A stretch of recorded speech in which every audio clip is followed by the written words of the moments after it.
Bonjour, bonjour, c'est Mimi. Oui, j'ai trouvé un t-shirt qui dit ma phrase emblématique. Merci à la compagnie qui a créé ce t-shirt. Ils ne le savaient pas, mais ils m'ont rendu service. Voilà, donc maintenant, si vous ne savez pas qui je suis, c'est Mimi. Donc aujourd'hui, c'est la conclusion de 7 jours de fond de teint. Et si vous n'avez pas vu les 7 jours de fond de teint, les 7 vidéos précédentes, je vous mettrai les liens ici dans la barre d'infos en dessous de cette vidéo. Pour commencer sur 7 jours de fond de teint, ce que je veux vous dire, c'est qu'il est hyper important que vous compreniez bien ou que vous saisissiez bien que ma peau n'est pas la même que celle de tout le monde, et c'est normal. On a tous un type de peau différent. Donc les avis que je donne sont totalement influencés par moi, hein. Évidemment, je ne dis pas que si un fond de teint ne me fait pas, il ne pourrait pas vous faire à vous. Donc dans tous les tests que j'ai fait, il n'y a eu aucun fond de teint qui a été genre un raté total, un fail, un fond de teint où je me suis dit no way, celui-là je le remettrai plus sur mon visage. Si j'ai eu de la chance. Franchement, j'ai eu de la chance, mais bon, peut-être que si on recommence 7 jours de fond de teint, ça arrivera. Mais là, dans ces 7 journées-là, j'en ai pas eu un où je me suis dit « Oh waouh, c'est une cata, franchement, je le remettrai pas ». Donc pour moi, c'était difficile d'aller les classer genre du plus mauvais au meilleur. Par contre, ce que j'ai fait, c'est que j'ai choisi un peloton de tête. Donc vraiment, j'ai classé comme les 3 meilleurs. Puis après, je vais vous parler des autres. Parce que les autres fonds de teint, en fait, je trouve que c'est plus pour moi des fonds de teint que je vais mettre en fonction d'un besoin en particulier. Dans les fonds de teint qui ne sont pas dans le peloton de tête, on retrouve le Make Up For Ever, le Ultra HD. Donc, ce fond de teint là, lorsque je le mets, il a un très très beau rendu. C'est un fond de teint qui sort mieux en caméra et qui sort mieux en photo qu'en réalité, premièrement. C'est un fond de teint qui imite le style de peau, c'est un fond de teint qui est vraiment fait pour les peaux sèches à mon avis. Et quand on a la peau grasse ou la peau mixte, il tient difficilement. Donc ça c'est vraiment ce que je remarque sur ce fond de teint là. C'est un fond de teint que je vais mettre très souvent lorsque je veux tourner des vidéos, c'est le fond de teint que je vais prioriser. Si j'ai un jour un événement sur quelques heures et que je sais que je vais être prise en photo, c'est le fond de teint que je vais prioriser aussi. Parce que comme je vous ai dit, c'est le fond de teint qui a le meilleur rendu caméra ou vidéo. Et il est fait pour ça. Il a été fait pour avoir un rendu à la caméra qui soit joli. La plupart des fonds de teint n'ont pas le même rendu en caméra et en vrai. Parce que la lentille d'une caméra ne saisit pas la lumière, ne saisit pas les contrastes comme l'œil humain. Donc ceci étant dit, moi il y a des fonds de teint que je peux vraiment aimer et que peut-être que vous, en rendu caméra, vous avez trouvé que c'est pas celui qui me fait le mieux, par exemple. Ce fond de teint là, si vous avez la peau sèche, si vous avez la peau déshydratée, il est parfait. Il tiendra certainement beaucoup mieux que sur moi qui ai une peau mixte, où il faut que j'aille refaire des retouches en journée, que j'aille repoudrer ma zone T constamment. Un fond de teint qui a été une très belle découverte pour moi, vraiment très belle découverte, et que j'aime beaucoup porter le week-end, c'est le fond de teint de Clarins. C'est le True Radiance. C'est un fond de teint qui a un fini naturel et très lumineux. Alors la couvrance du True Radiance est moins couvrante que les autres fonds de teint que j'ai essayé. Je pense, je suis en train de regarder, mais de tout ce que j'ai testé de la semaine, c'est le fond de teint qui a le moins de couvrance. Vous n'avez pas besoin de beaucoup de couvrance. Si vous cherchez quelque chose qui donne un rendu très lumineux, très healthy, très santé, ce fond de teint là est parfait. Attention, c'est un fond de teint pareil qui est assez hydratant, qui tient moyen sur la zone T. Donc si vous avez une zone T très brillante, si vous avez la peau grasse, c'est certain que ce fond de teint là n'est pas pour vous. Par contre, si vous avez la peau normale, si vous avez la peau sèche, déshydratée avec des plaques de déshydratation, je pense que vous aimerez beaucoup ce fond de teint là parce que justement il est très lumineux, il est très santé, il donne un teint santé tout simplement, un teint très beau teint santé. Un autre fond de teint qui ne fait pas partie de la sélection des 3 premiers, c'est le L'Oréal Infallible Pro Glow. Ce fond de teint là, je l'ai porté tout le mois de juillet et tout le mois d'août. Dès que j'ai été bronzée, j'ai trouvé qu'il donnait un super beau rendu. Il tient bien. C'est un fond de teint qui tient bien, donc il tient mieux que le Clarins qu'on a vu. Il a une meilleure couvrance aussi, une couvrance un peu plus élevée. Par contre, il fait un teint moins santé, définitivement, que le Clarins par exemple. Ou que le Ultra HD de chez Make Up For Ever qui ont des teintes qui donnent vraiment un rendu beaucoup plus frais. Celui-là, il est lumineux soi-disant, mais je trouve pas qu'il soit si lumineux que ça. Par contre, pareil, c'est un fond de teint qui ne va pas tenir toute la journée, en tout cas sur moi, sur ma zone T. La même chose, il bouge. Mais j'ai une zone T très capricieuse. Donc ce fond de teint là, si vous voulez en faire, si vous avez un fond de teint en poudrier ou une poudre matifiante et que vous pouvez faire des retouches tout au long de la journée, ce fond de teint là va vous convenir. C'est un bon fond de teint de pharmacie. Autre point que je veux signaler sur le Pro Glow, c'est que c'est un bon fond de teint de pharmacie, mais c'est loin d'être le meilleur. En tout cas, moi, je préfère le Maybelline, le Cushion là, Foundation de chez Maybelline, le Fresh Cushion Foundation de chez Maybelline. Je vous linkerai là, juste au-dessus, la vidéo. Je vais vous mettre le lien de la vidéo que j'avais tournée sur ce fond de teint là, qui est un fond de teint qui me fait vraiment un visage super frais, super beau, super uni et qui tient tout aussi bien que celui-là, très honnêtement. Donc avec le Cushion, moi je peux faire des retouches dans la journée, je préfère, alors qu'un fond de teint comme ça, tout simplement en tube, c'est plus difficile d'aller faire des retouches. Dans tous les fonds de teint que j'ai testés, le Berry Tall de chez Pure est le plus couvrant, je pense. Oui, c'est celui qui a la plus grosse couvrance. Il est vraiment très couvrant. Si vous voulez un fond de teint très mat et très couvrant, ce fond de teint là est super. Moi, ce que je lui reproche, c'est que justement, comme il est assez mat, eh ben, je trouve qu'il enlève du volume à mon visage, tout simplement. Mais ça manque de luminosité, ça manque de volume. Ça, c'est le genre de fond de teint que j'aime porter lorsque j'ai une soirée, un événement et que je veux vraiment un teint nickel, vraiment parfait, qui ne bouge pas. C'est vraiment le genre de fond de teint que je vais utiliser. Par contre, dans la même gamme, dans la même marque chez Pure, moi je suis une fan incontestée du 4 en 1, du poudrier 4 en 1. J'en ai utilisé 3 ou 4 l'année dernière.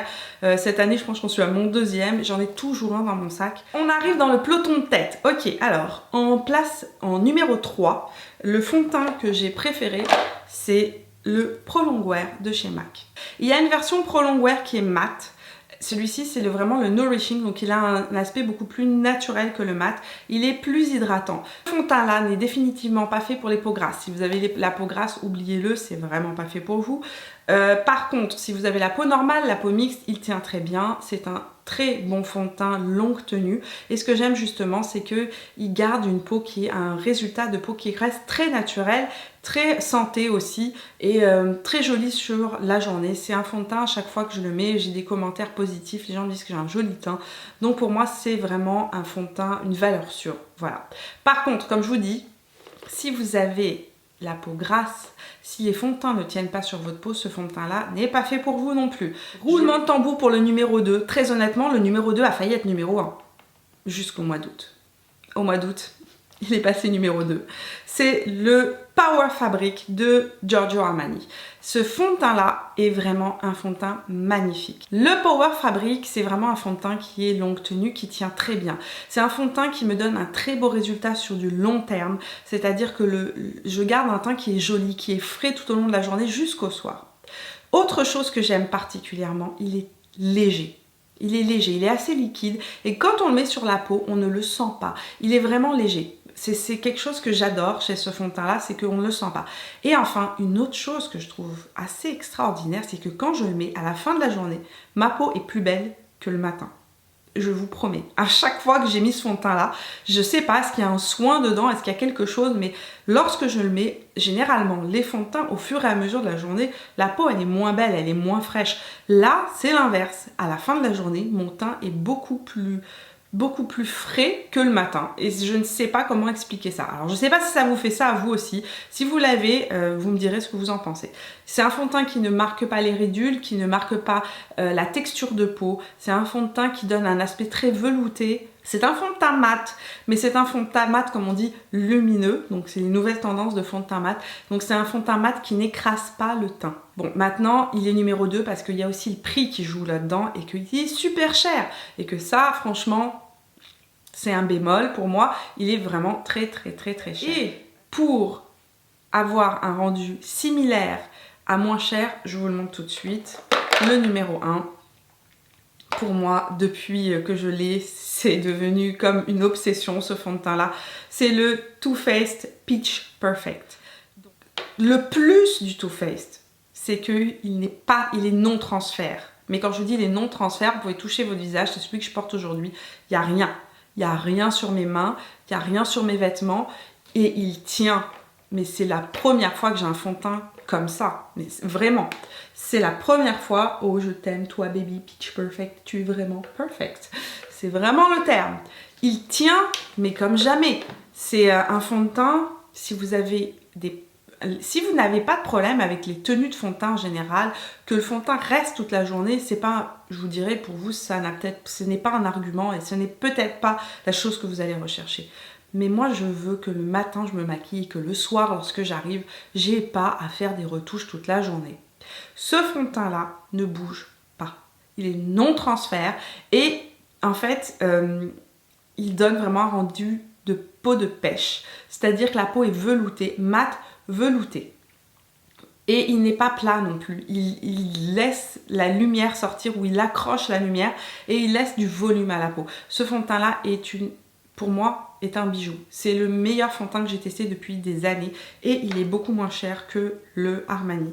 Donc pour moi, ça c'est mon number one. Si j'avais un seul choix à faire, ce serait celui-ci que je choisirais.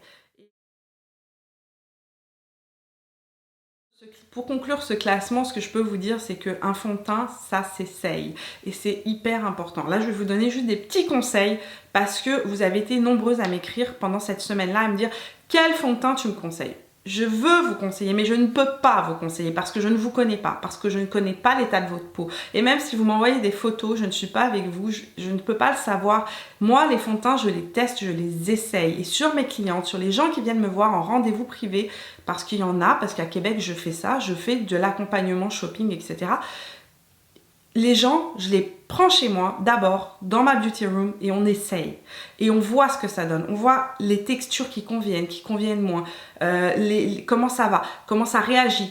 Ça, je ne peux pas le faire malheureusement via internet, surtout à des centaines de kilomètres de vous. Premier point pour mieux choisir son fond de teint, pour avoir un fond de teint qui nous convient. D'abord, je vais vous dire la chose essentielle, si c'est possible, testez le fond de teint. Testez-le à l'avance, demandez un échantillon. Ou allez vous le faire mettre en magasin et faites-le le matin et laissez-le évoluer dans la journée. Voyez comment il réagit. Qu'est-ce que j'ai pas dit? Oui, si vous ne pouvez pas tester un fond de teint, ça c'est le dernier point que je vais vous avancer. Si vous voulez acheter votre fond de teint en pharmacie par exemple, des fois il n'y a pas de testeur, puis des fois on ne peut pas tester un fond de teint.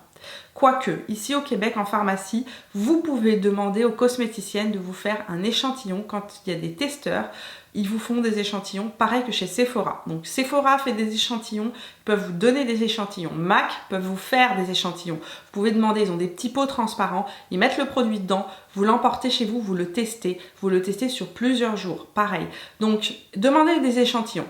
Vous ne pouvez pas avoir d'échantillons. Vous ne pouvez pas tester le fond de teint, c'est possible. Il y a certains fonds de teint, on ne peut pas avoir d'échantillons. Regardez les avis. C'est hyper important. Regardez pas que mon avis.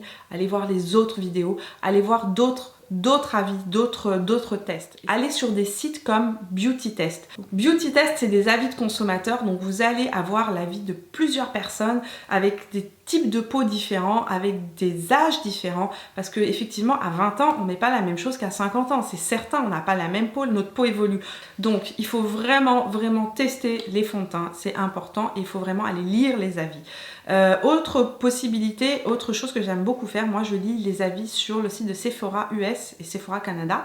Donc sous chaque produit, si vous êtes à l'aise avec l'anglais, il y a des avis de gens qui ont acheté les produits. Ils vous disent s'ils l'ont aimé, s'ils l'ont rapporté, s'ils l'ont pas aimé. En fonction de leur type de peau, c'est marqué aussi. Ils donnent, généralement, il y a une tranche d'âge, un type de peau, etc. C'est très bien fait. C'est vraiment très pratique. Voilà, je pense que Sephora France peut-être fait la même chose, je ne sais pas. Parce que moi, j'arrive pas à accéder au site de Sephora France. C'est un mystère, mais en fait, l'ordinateur, Internet repère mon adresse IP, voit que je suis au Canada. Et tout simplement, à chaque fois que je veux aller sur le site de Sephora France, je clique dessus, sephora.fr, hop, j'arrive sur sephora.ca. Dernière chose, quand vous testez un fond de teint, il est possible qu'il s'oxyde, et il est possible que sur votre peau à vous il s'oxyde et que sur la peau de la voisine ou de votre copine ou votre mère ou de n'importe qui, il ne s'oxyde pas. Pourquoi? Les fonds de teint s'oxydent. Les fonds de teint s'oxydent en fonction du type de pH de peau. Donc moi, si je vous dis un fond de teint c'est vraiment grave oxydé sur moi, ça ne veut pas dire que sur vous ça va s'oxyder. Qu'est-ce que vous pouvez faire pour savoir si un fond de teint va oxyder? Il y a deux petits trucs faciles. C'est que moi ce que je fais, c'est que si je vais chez Sephora par exemple, je vais faire des swatchs sur ma main. Et je vais sortir, je vais aller faire mes courses, je vais aller faire autre chose. Et puis je vais voir au fur et à mesure de la journée comment ça évolue. Si je vois que le swatch est devenu super foncé, c'est que le fond de teint a oxydé, c'est certain. Autre chose, quand vous choisissez la couleur de votre fond de teint, testez-le ici, sur le bas de la joue. Le testez pas sur votre main, le testez pas à l'intérieur du bras qui est beaucoup plus clair, ni sur la main qui est généralement plus foncée, ni sur le cou. Le cou, c'est souvent beaucoup plus clair que le visage parce que tout simplement, c'est moins exposé. Donc, le bas de la joue, c'est souvent le meilleur endroit pour avoir une référence parfaite au niveau des couleurs. J'espère que cette vidéo vous a plu. Si c'est le cas, laissez-moi un petit pouce bleu, évidemment. Dites-moi dans les commentaires, vous, quel est le fond de teint que vous avez préféré. Si certains vous les connaissez, certains que vous ne connaissez pas, qu'est-ce que vous avez pensé de 7 jours de fond de teint? Et si vous avez envie qu'on recommence, dites-moi oui dans les commentaires. Et on recommencera dans quelques mois 7 jours de fond de teint. J'espère que cette vidéo vous a plu. Je vous fais plein de bisous. Je vous vois vendredi prochain pour la prochaine vidéo. On se retrouve toute la semaine sur Instagram. On se retrouve sur Facebook. On se retrouve sur Snapchat. Et puis, si c'est la première fois sur la chaîne, bien évidemment, n'hésitez pas à vous abonner en cliquant juste ici. Moi, je vous fais plein de bisous et je vous vois vendredi.